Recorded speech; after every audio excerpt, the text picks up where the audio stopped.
I haven't done a review yet, but I got the M18 multi-tool, and I got some finish nails. I'm making a roof for my little boy's bed that I'm making.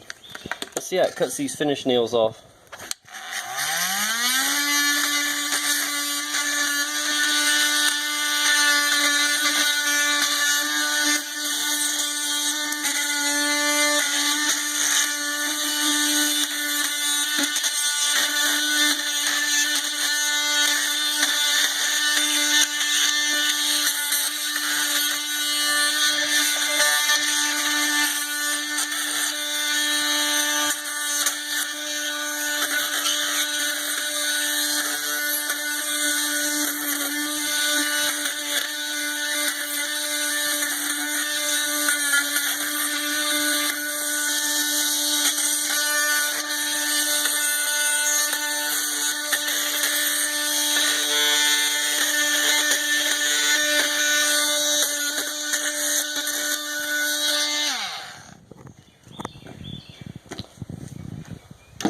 Does pretty good.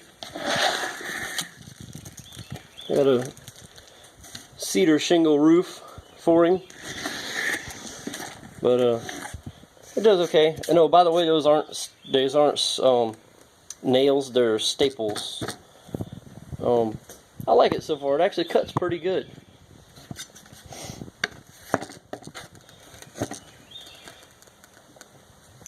But I love my Milwaukee tools. They always do the job. Alright, well, thanks for watching.